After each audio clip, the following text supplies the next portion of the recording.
എനിക്ക് എന്നെ കേൾക്കുന്ന പണ്ഡിതന്മാരും യുവപണ്ഡിതന്മാരും എല്ലാവരും സയ്യിദന്മാരും SSFന് നേതൃത്വം കൊടുക്കുന്ന എൻ്റെ പ്രിയ ഇതിൻ്റെ ഭാരവാഹികളും എല്ലാവരും കൂടി ഇരിക്കുന്ന ഈ സദസ്സിൽ എനിക്ക് നിങ്ങളോട് പറയാനുള്ളത് വലിയൊരു ഉത്തരവാദിത്വം, വലിയൊരു കർമ്മം. ഞാൻ എൻ്റെ ഹൃദയം കൊണ്ട് സംസാരിക്കുകയാണ്.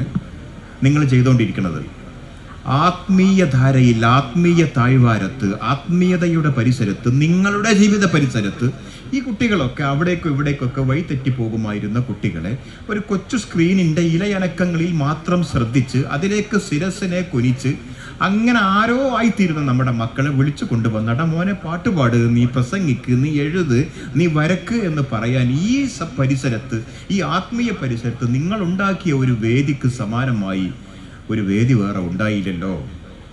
നിങ്ങൾക്ക് മാത്രം ചെയ്യുന്ന ഒരു പണി നിങ്ങൾ വീണ്ടും വീണ്ടും ചെയ്യുന്നു. അത് നിങ്ങളിങ്ങനെ മുടങ്ങാതെ കൊണ്ടുപോകുന്നു. ഈ ബഹളങ്ങൾക്കും കാട്ടിക്കൂട്ടലുകൾക്കും ബാഹ്യപരതകൾക്കും പ്രകടനപരതകൾക്കും ഒക്കെ അപ്പുറത്ത് അതൊന്നും ശ്രദ്ധിക്കാതെ നിങ്ങൾ നിങ്ങളുടേതായ ഒരു പുതിയ ലോകം നിർമ്മിക്കുന്നു.